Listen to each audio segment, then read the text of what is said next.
секунд.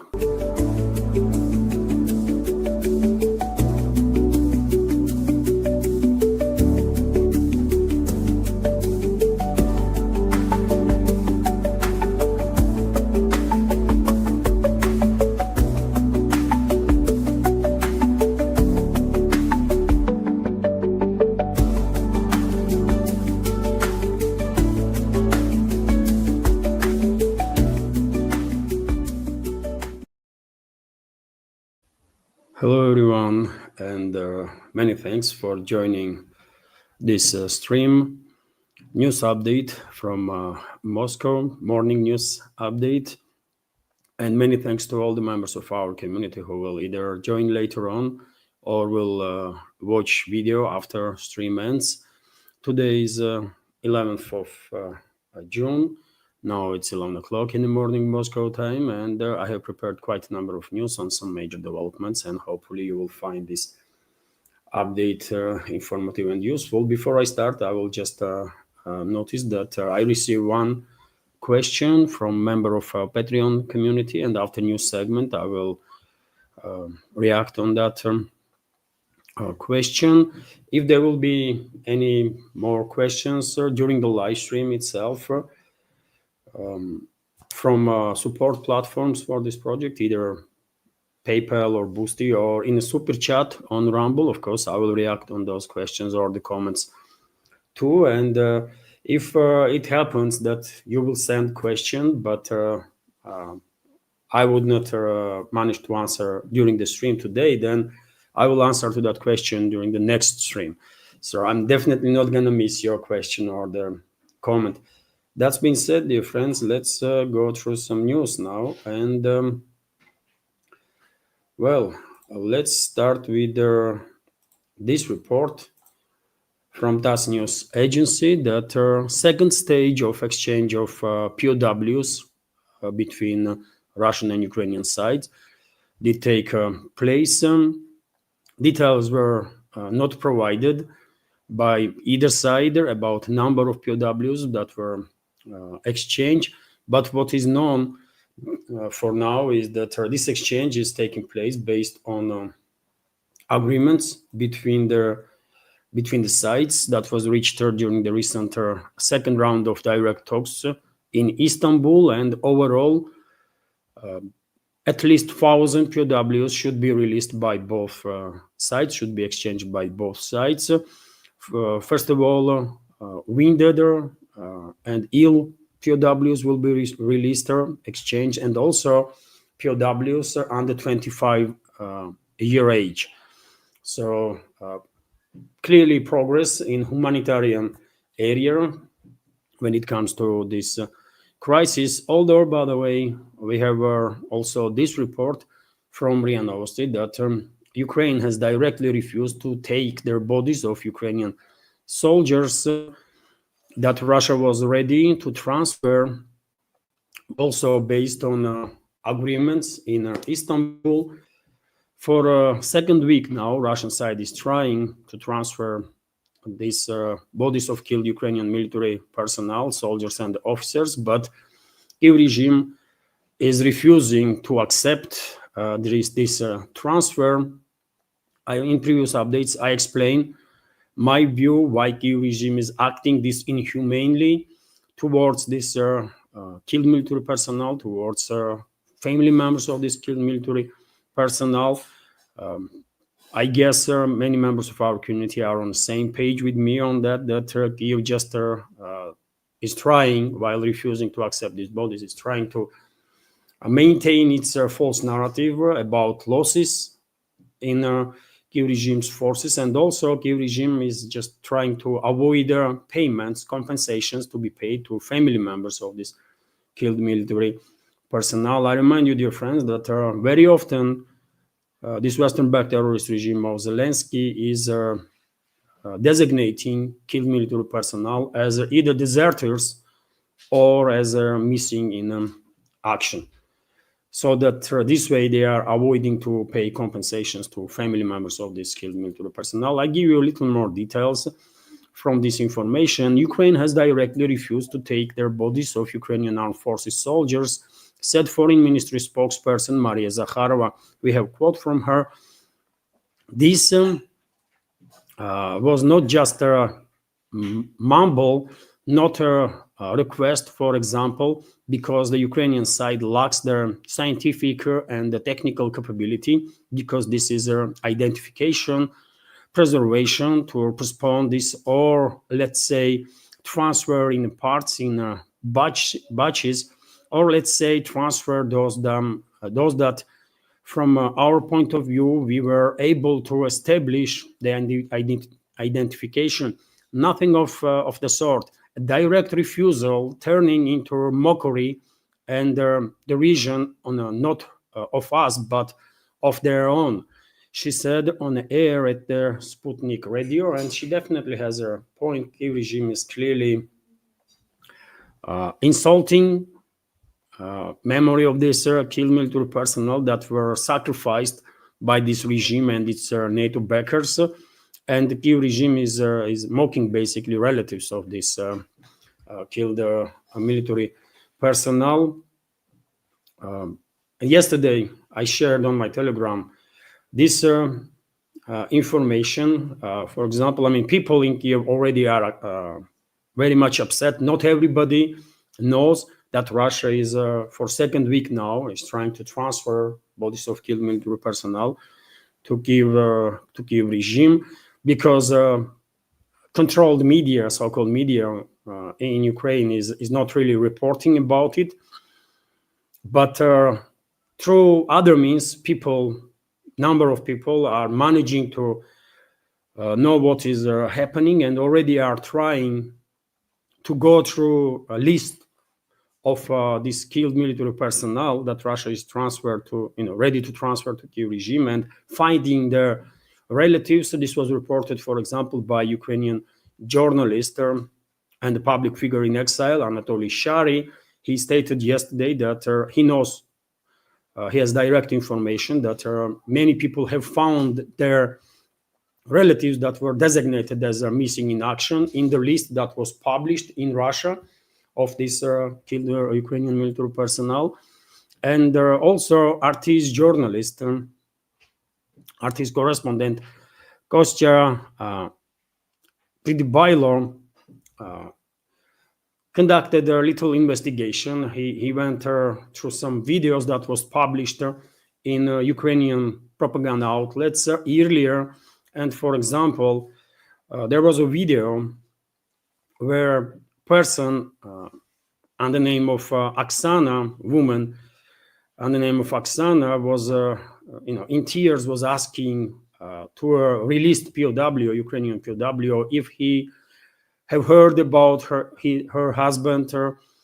She is showing, you can see on your screen, she had her entire banner with her all the information, and she was looking for her husband.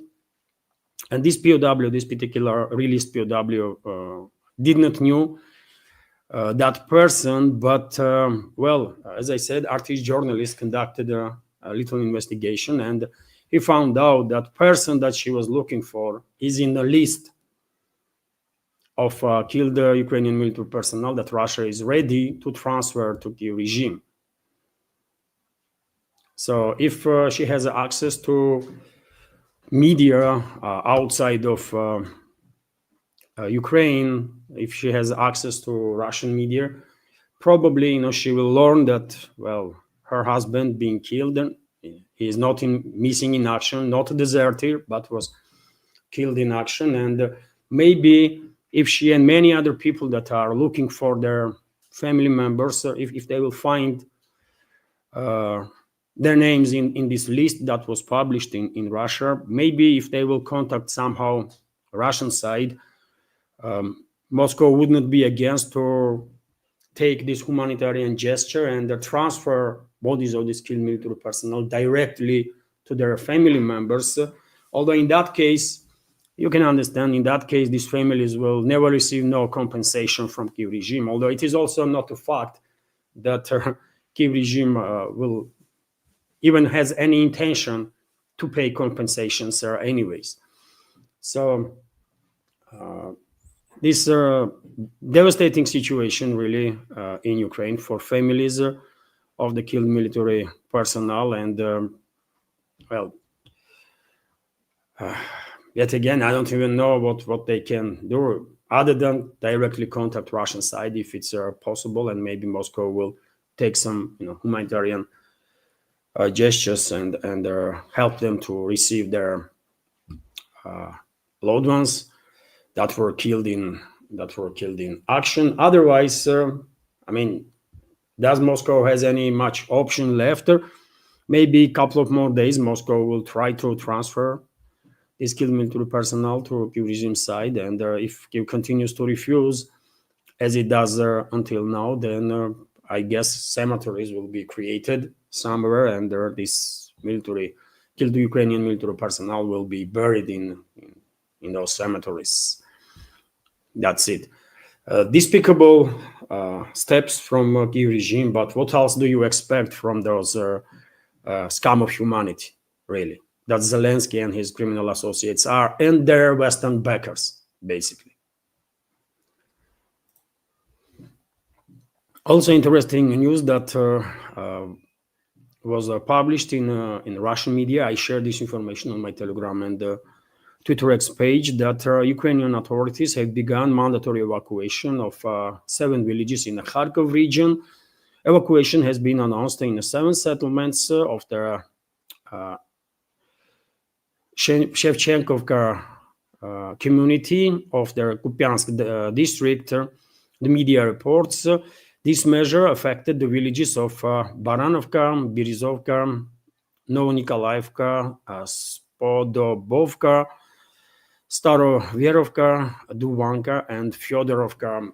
And in addition, it is also reported that the regime has begun evacuation in Sinelnikovo district of the Dnipropetrovsk region. And as I reported earlier, dear friends, Russian troops are already conducting operations inside the Dnipropetrovsk region. So evacuations has begun there too.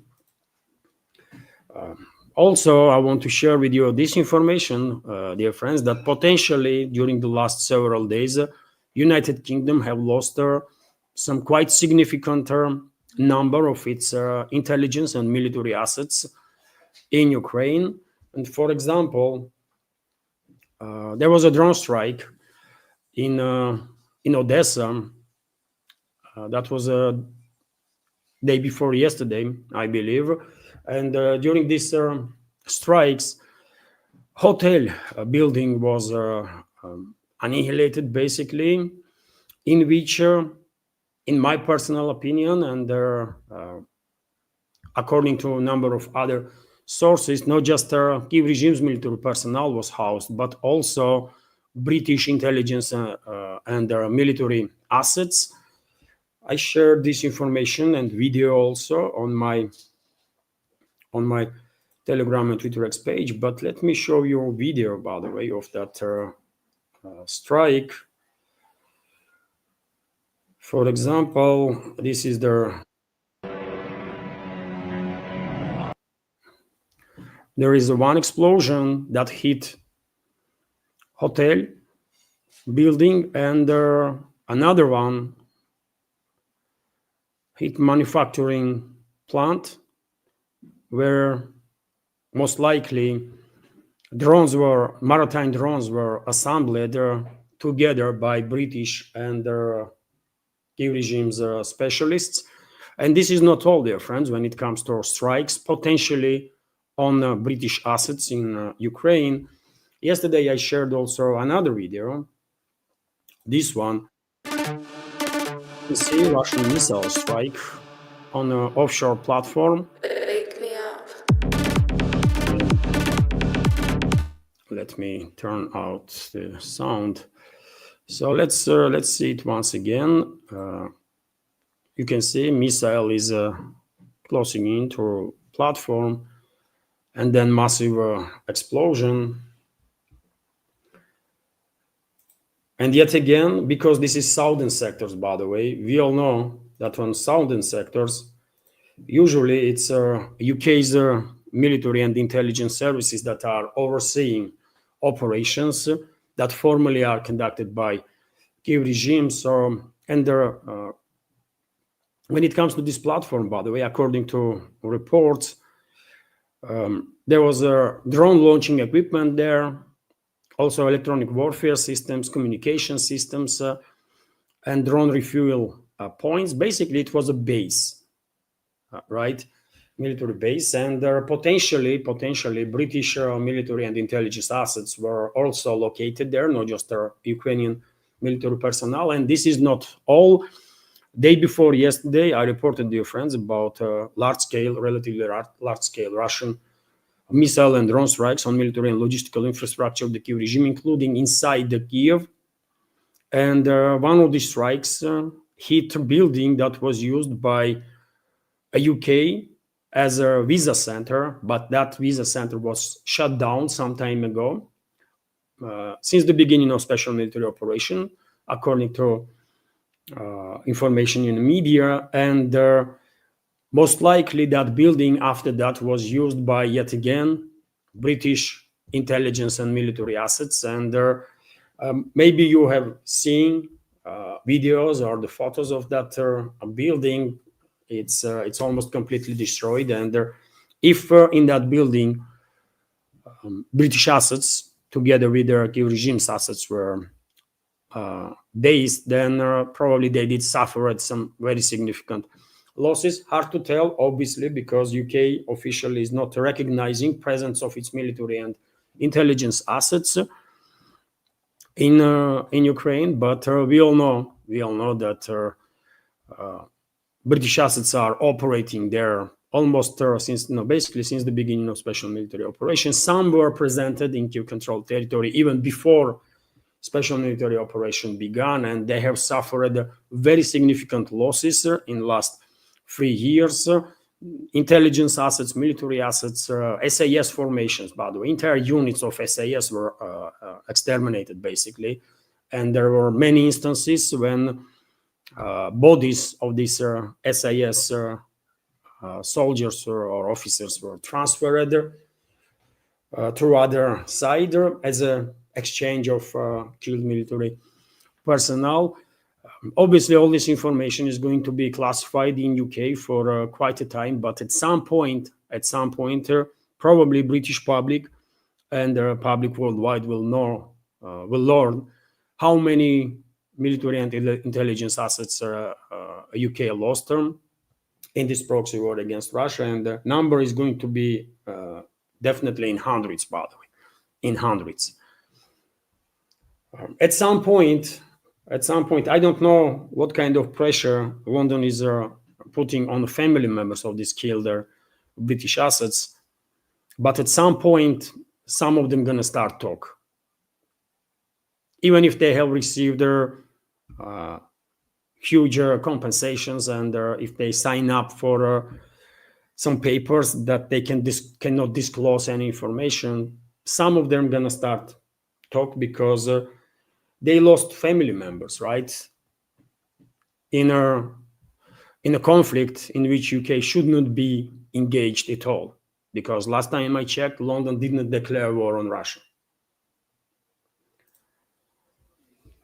Meanwhile, their friends, head of Russian negotiating team during direct talks with the Kiev regime,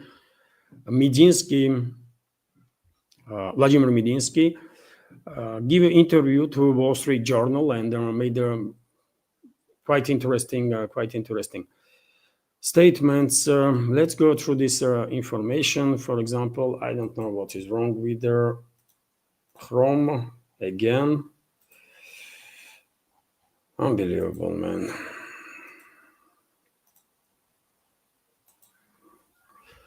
So headline is that, sorry, dear friends, for these technical issues. According to Medinsky, Kiev's unwillingness to compromise could cost it new territories. Statement that probably many of us would agree. So Ukraine's unwillingness to compromise in negotiations with Russia will only lead to further territorial losses for a year, and Moscow will be forced to respond. This is reported by the Wall Street Journal newspaper, citing Vladimir Medinsky, an aide to the Russian president who heads the Russian delegation in negotiations with Ukraine. We have a quote from Medinsky here. We want peace, but if Ukraine continues to be guided by their national interests of their other countries, then we will be forced to respond, Medinsky said. He added that Kiev's unwillingness to compromise will cost Ukraine territorial losses, but the newspaper directly quotes this statement in an indirect speech. Medinsky added that it is impossible to wage a long war with Russia, citing the examples of 21-year war with Sweden. And this is not the first time when Medinsky is pointing out that many hostile countries tried before to wage wars against Russia, longer term wars, wars of attrition, and none of them ever succeed, which is a historically accurate statement, by the way. And obviously, one may argue that Moscow is ready for a prolonged conflict, to be in fight as long as or until Western ruling class will finally acknowledge that they have lost. But question is, if Western world is ready for such developments. So-called elites in the West, they probably yes, because they don't care, right? They don't care. They don't feel no consequences of this proxy war, of economical sanctions on Russia, or of trade war, and so on. But ordinary people in the collective West countries are beginning to feel all these consequences more and more. It is true, and even if majority of public in the West are basically brainwashed by this anti-Russian crazy propaganda, at some point they're gonna start asking questions why they are suffering because of the proxy war that their own elites have provoked against Russia. At some point they're gonna start asking questions. And when it comes to key statement of Medinsky, it is obvious that longer this conflict continues, more and more territories will be liberated. And as I said from the beginning, by the way, in my personal opinion, once this conflict will end, Ukraine will undergo full-scale disintegration. And during the conflict, the process is clearly underway. And as a result, western parts of Ukraine most likely will be reclaimed by its western neighbors, Poland, Hungary, Romania, first of all, because those territories of western Ukraine used to belong to these countries, right? And the rest of the territory, directly or indirectly, will be controlled by Russia. And that is exactly what is going to happen.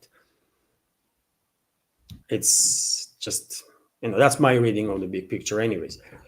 Vzglyad newspaper, meanwhile, is reporting that some of the Russian Tu-160 strategic bombers were transferred from Engels airfield to Chukotka, which is far east of the Russian Federation. So several Tu-160 strategic bombers were redeployed from the airfield near Engels, which is Astrakhan region, if I'm not mistaken, to an airbase near Anadyr, writes Military Watch magazine. According to magazine, at least 2 Russian strategic aircraft were spotted at the Anadyr airbase, located more than 6,000 kilometers from Ukraine.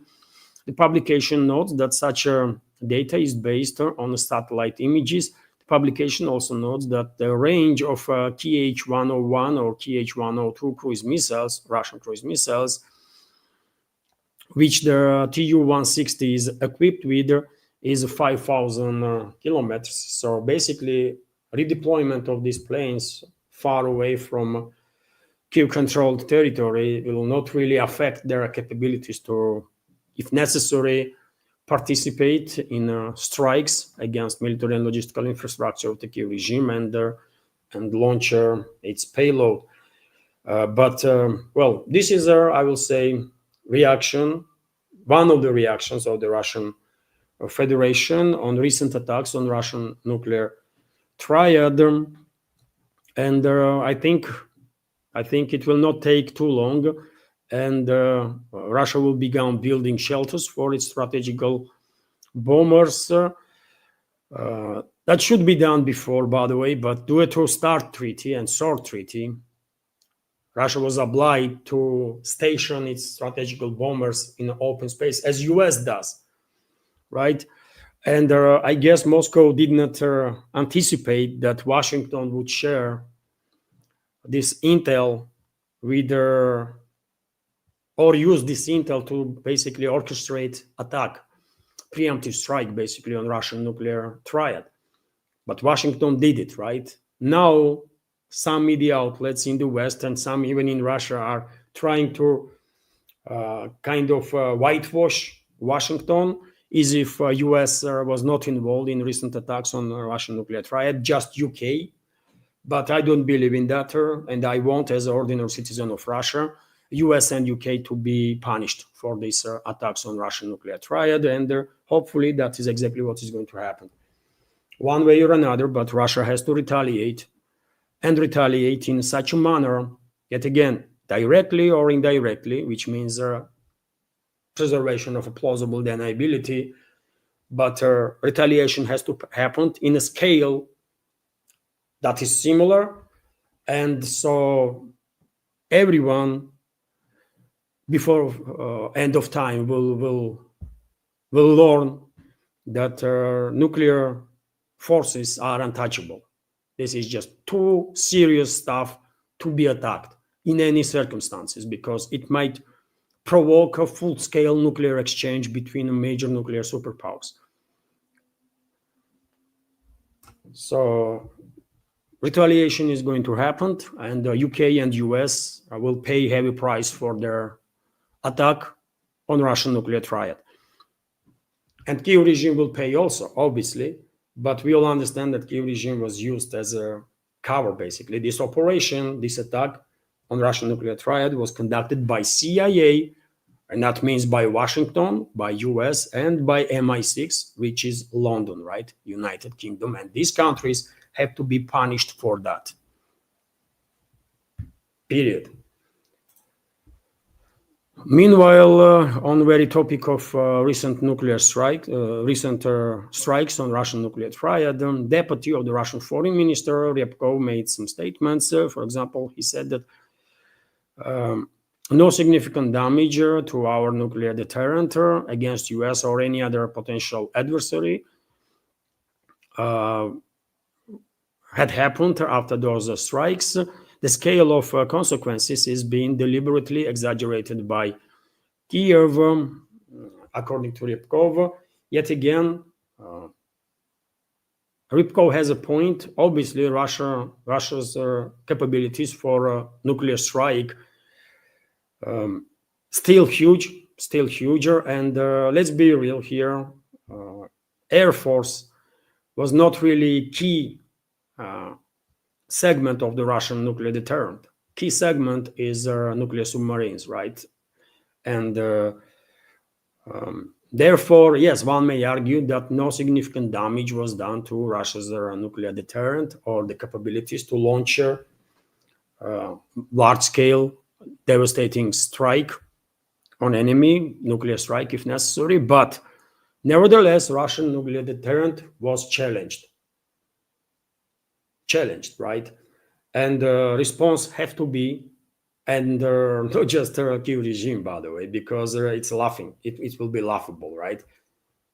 If nothing will happen to nuclear triad of UK and the US, that will send very wrong message to everybody that allegedly you can strike nuclear forces of this or that country and it's okay, while it's not okay, right?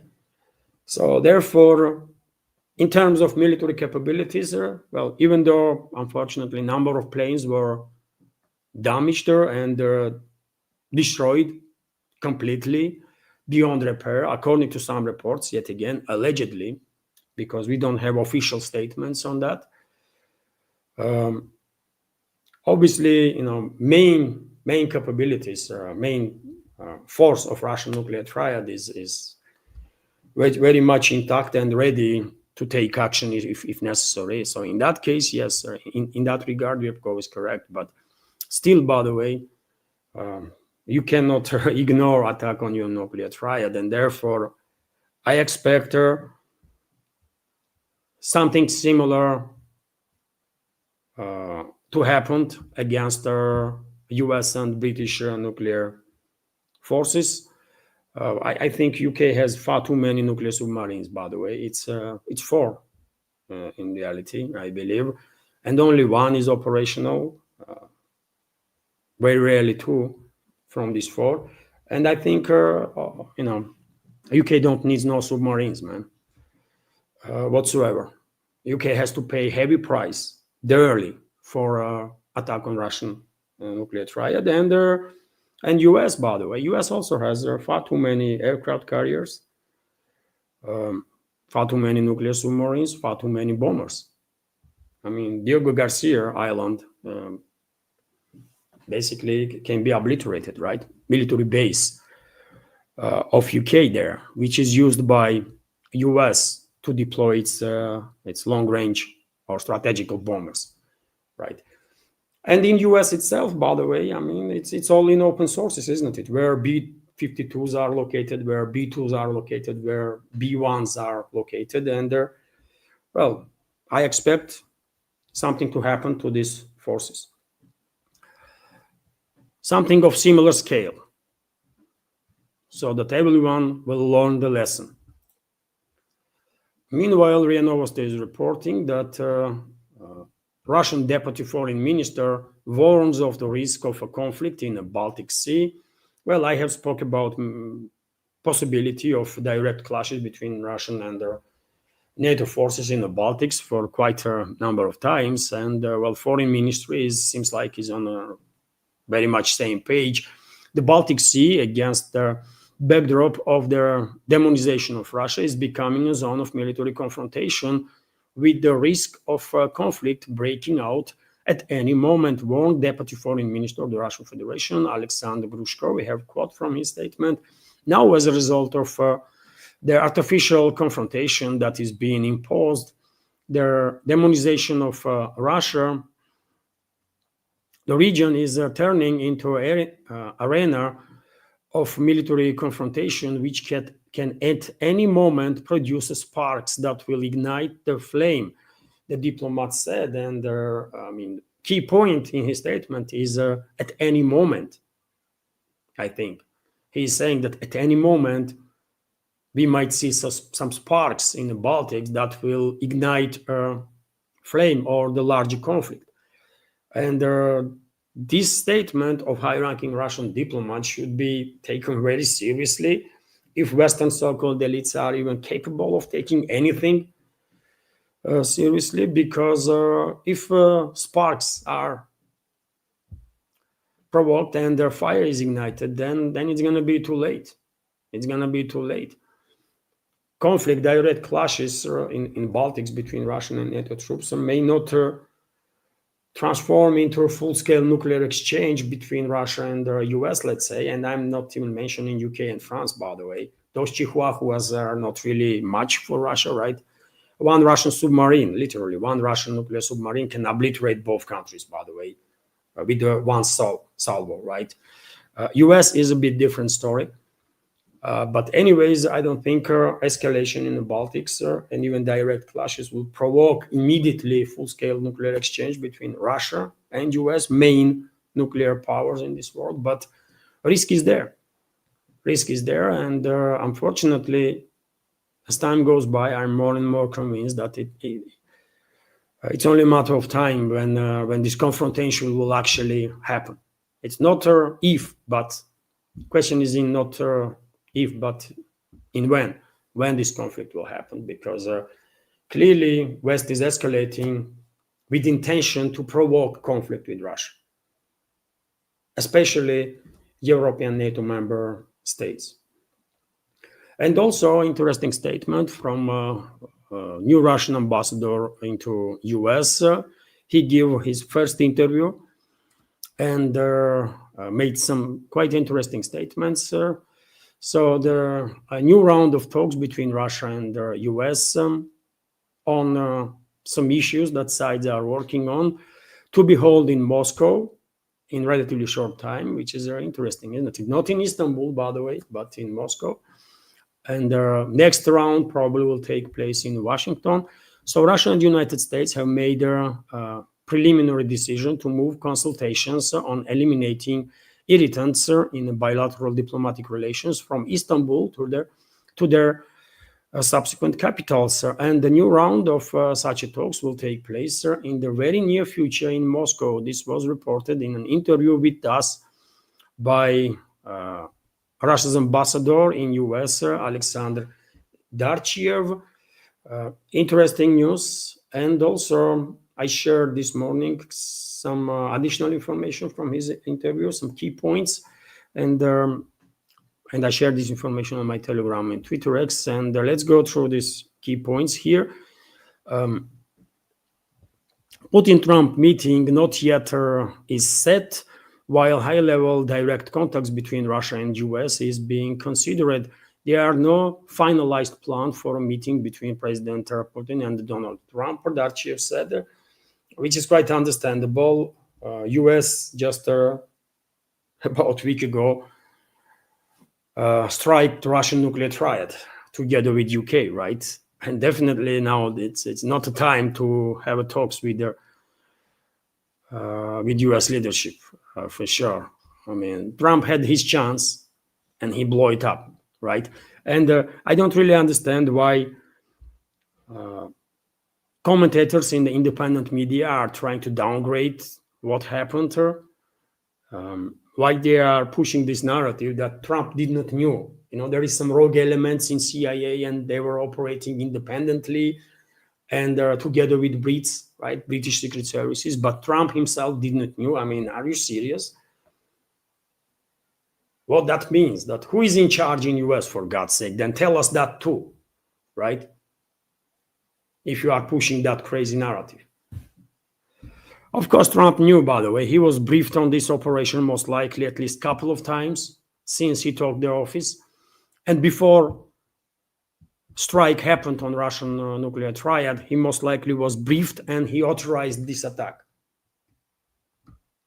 That's how it is, most likely, in my personal opinion. So therefore, until retaliation on US and British nuclear assets, I don't think it is reasonable to have any talks with those elements in the leadership of these two countries. Darchiev also went to say that Russia will respond to Kiev's provocations. Moscow will deliver decisive response to any provocations or the missile threats coming from Kiev. Okay, but it would be better if you, together with Kiev, will mention London and Washington, because I mean, they are leading the charge when it comes to this proxy war that West is waging against Russia, right? Kiev is a proxy that is being used and abused by US and UK, right? Negotiations on air travel expected. Russia hopes to soon begin talks with the US to restore direct commercial flights between the two countries. Okay, I don't really care about that, but some people here in Russia want to travel to US. They have some relatives there, and vice versa. Some people from US might want to travel to Russia, and now they have to take some long routes, while direct flights will make their life easier. So if anything is good for ordinary people, okay, I'm for that. But I mean, me personally, never think about to go to US and never gonna go to US because I'm just not interested at all. There is nothing there that will impress me or is interesting to me, really. Diplomatic priority roadmap submitted. Moscow has formally handed Washington a roadmap detailing steps for the return of its confiscated diplomatic properties. I don't know if you're familiar with this story, dear friends, but US during Trump's first presidency started confiscating property that was belonging to Russian Federation. It was diplomatic missions there, right? And Moscow had no option but to respond in kind. And as a result of these tit for tat actions, nowadays diplomatic missions of US in Russia and Russia in US are in the positions where they barely are capable of to do anything, right? And their sides had agreed during the recent talks to resolve these issues, but I don't think US was serious. I just don't take seriously nobody from US leadership, right? They cannot be taken seriously, by the way. They cannot be trusted. We all know that. So therefore, it's just pure waste of time when Russian officials are talking to American ones, because they cannot be trusted, never ever, for even for a second, right? But okay, Darchev seems to be like more optimistic. Okay, he's a diplomat, or he have to be, right? I'm not diplomat. I have no obligations to be diplomatic, and I can say whatever I think is true. And I mean, U.S. leadership cannot be trusted, man. Not even for a second. They are liars. Progress of the visa facilitations. Russia is engaged in substantive talks with the U.S. About simplifying the visa issuance process. Okay, I mean that will, if sides will reach any progress, which is questionable, that might make life easier for ordinary people. So okay, that would be good. U.S. Missile shield disrupts strategic talks. Washington pursuits of an Iron Dome, or Golden Dome as they call it, is obstructing the resumption of the Russia-US dialogue on strategic stability. What strategic stability, by the way? US just a couple of days ago conducted a preemptive strike on your nuclear triad. What are you talking about? For God's sake, man. First retaliate, and then let's have a talk, right? Moscow calls for non-confrontational coexistence. Despite ongoing tensions, Russia continues to seek a framework of peaceful, non-hostile coexistence with the United States. Yeah, okay. We are just too freaking peaceful, by the way. I can tell you that. Russian leadership is, because if someone like me was in charge, by the way, US leadership and the British leadership and Western ruling class, Western so-called elites, globalists, neocons, and all of them, by the way, all that garbage would be long time now on their way to the hell, already there. But yet again, Russian leadership is a much, much, much more restrained and peaceful and calm than I am, or people like me. Anyways, this is statements from Darchev, by the way. Okay, first interview, first statements. He seems very optimistic, or even extremely optimistic for my taste, or for my reading of the big picture. But okay, he is diplomat. Maybe that's the way you should conduct yourself. But yet again, it's a total waste of time to talk to representatives of US, by the way. Just leave few lines of communication between security services and militaries to make sure that country is not going to end up in a full-scale nuclear exchange because of some human error. And that's all. There is no more reason to talk to American leadership, by the way, or to leadership of any Western countries for that matter. No reason whatsoever. They are enemies of ours, and what you do with your enemy, man, you have to neutralize your enemy. That's the answer, right? Meanwhile, Russia moving ahead with building a new nuclear reactors in Iran. IRIB news outlet is reporting second and third reactors at the Bushehr nuclear power plant on track for 2026-2027 launch, which is great news, actually. Good news for Russia, good news for Iran, obviously. Cooperation between the two countries is on the highest level, maybe ever, which is great. Obviously, some people in the West probably have no idea that it's Russia that is helping with their nuclear power plant, Iran. But when it comes to topic of Iran's nuclear program, well, yesterday, by the way, yesterday I shared this information on my Telegram and Twitter X page that Trump, being given a wide range of options to attack Iran, if nuclear talks fail,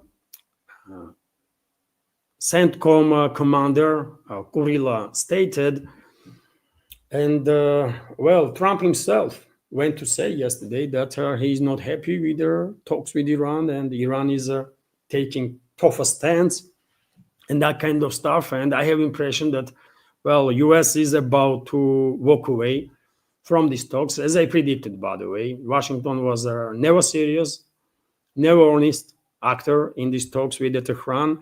All they were trying to do is to gain some time while preparing as much as they can for attack, for military attack on Iran, and that's all.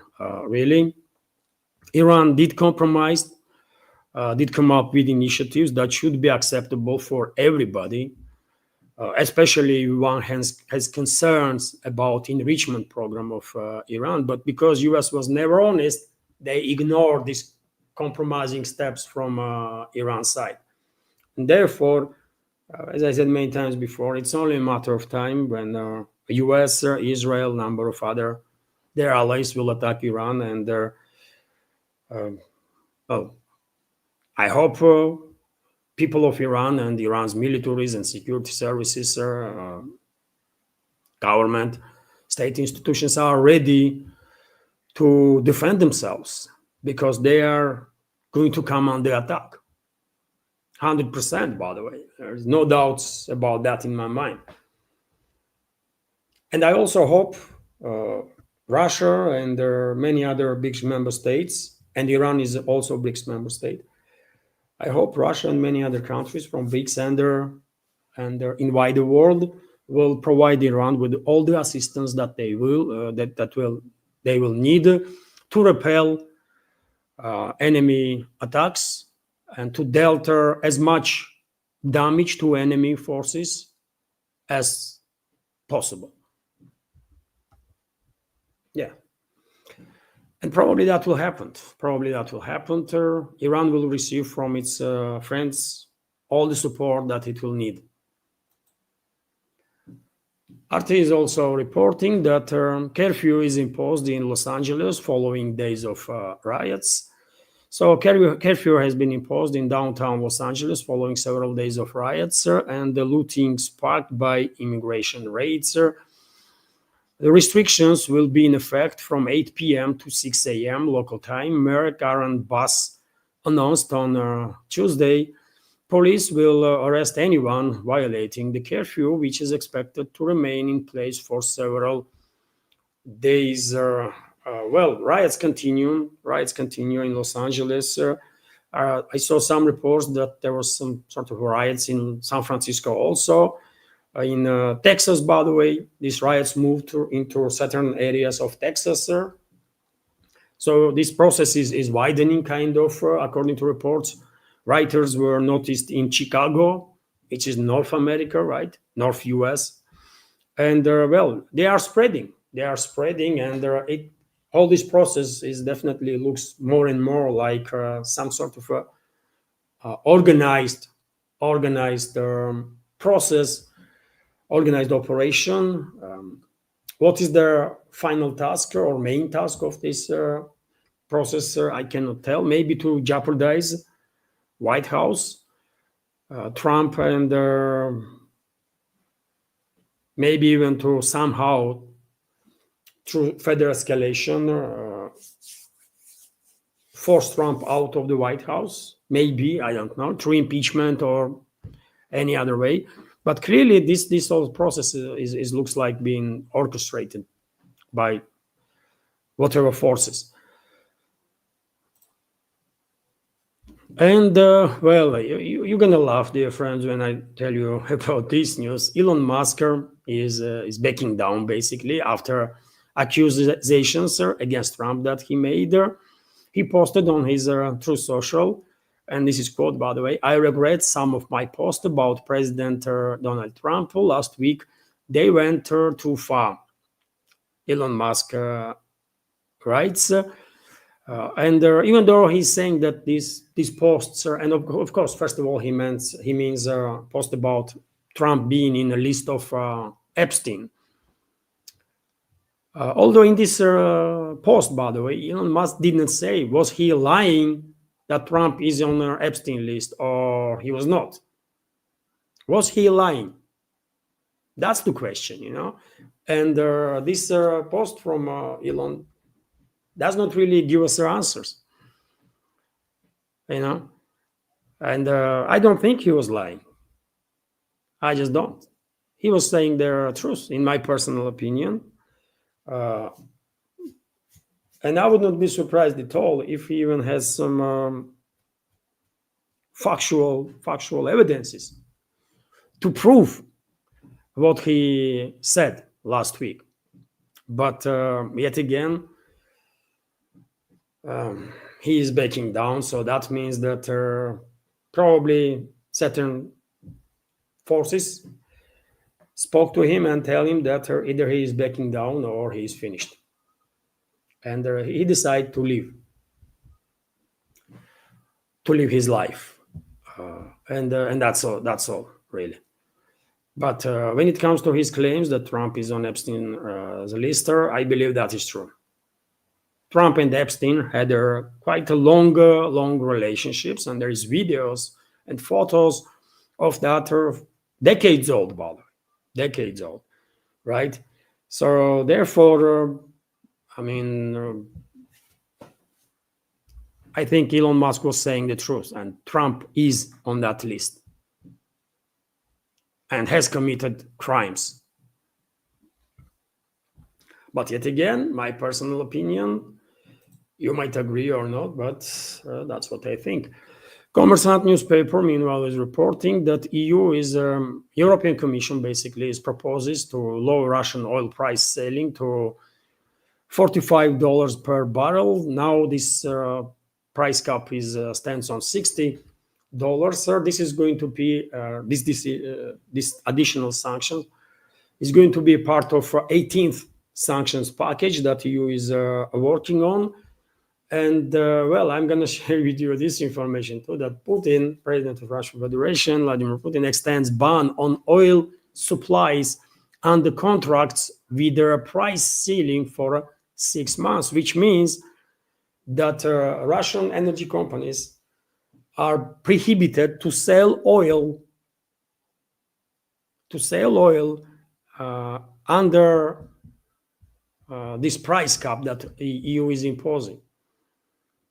Right, and if EU will go ahead with this new ceiling cap on $45, then I guess world market will lose begun to lose extreme volumes of oil, and that will definitely push oil prices way high than it stands right now.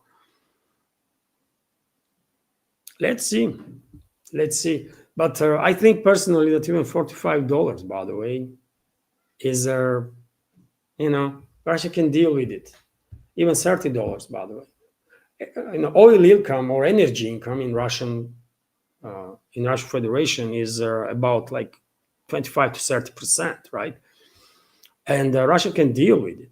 If UK can deal with losing 25 to 30% of income after Brexit, then Russia can definitely deal with losing like 25 to 30% of energy revenues, man, come on. And according to reports, that's exactly what happened to UK. After Brexit, UK's income, due to slide in a trade, declined for 25% or 30%, something like that. And well, this is it. This is it for today's live stream.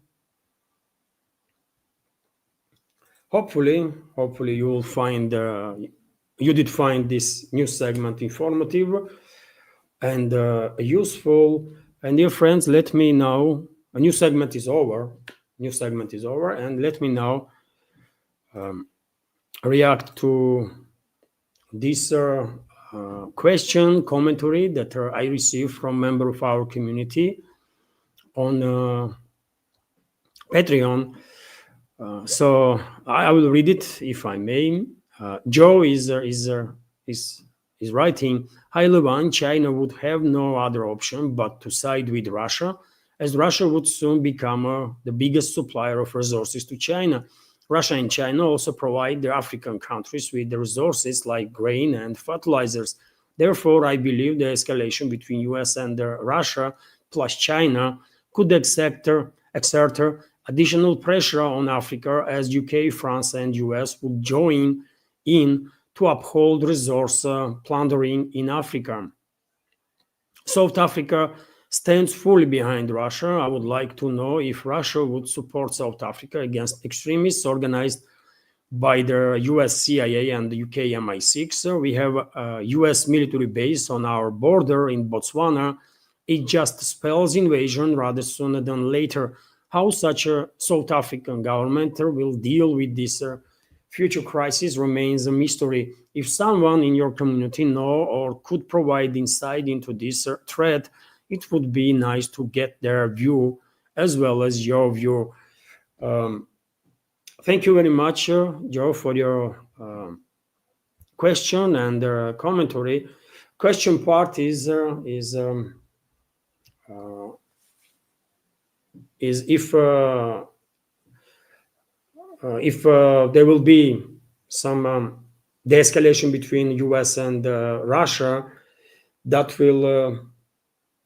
might trigger weakening of the Russian presence or the Russian positions in Africa, and the US, UK, France, some others from collective West might use that situation for their benefit to impose their will on the people there and to rob, basically. That's what they usually do, right?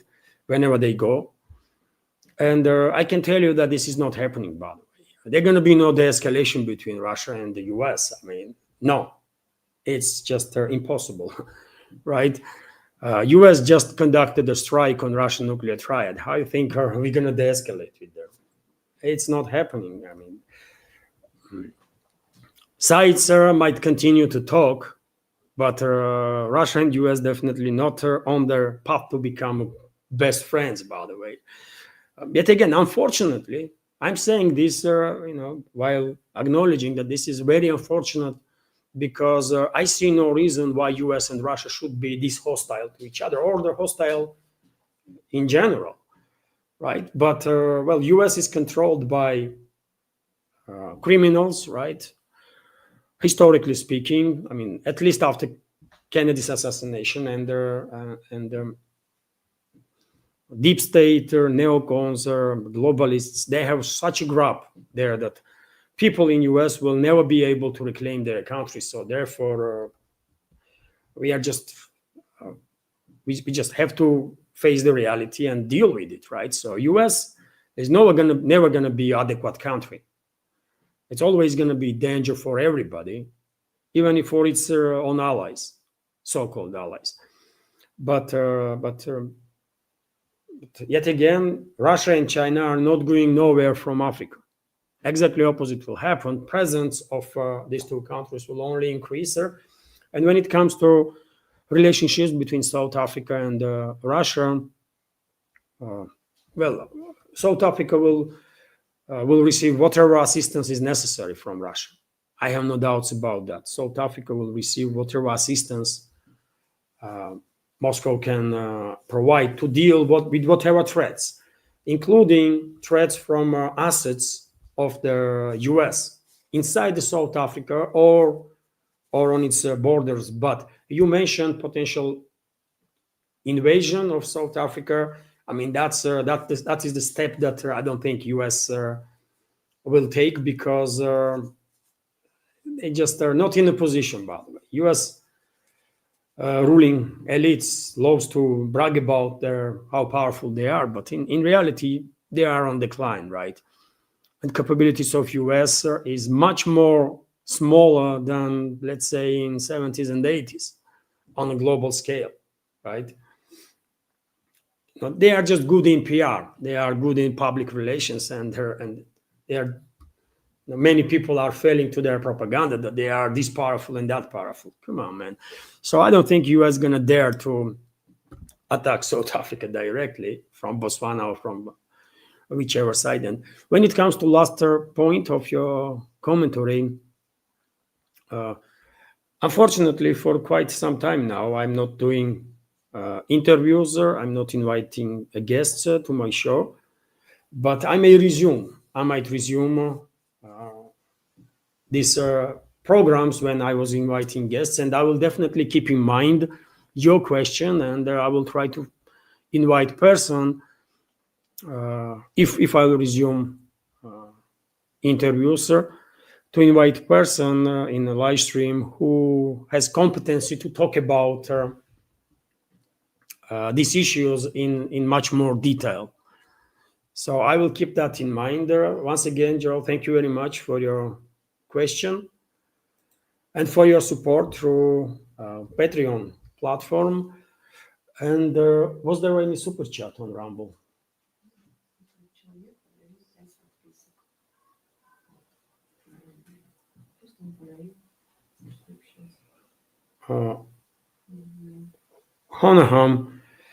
Honoman, let me thank you very much. You just gifted 5 subscriptions on Rumble. Truly grateful for your support. Thank you very much. And have a wonderful day. And dear friends, have a wonderful day, all of you. Thank you all for your attention. And I guess I can end this live stream right now. If there will be some major developments, of course, I will make second live stream this evening. If not, then see you tomorrow. Bye for now.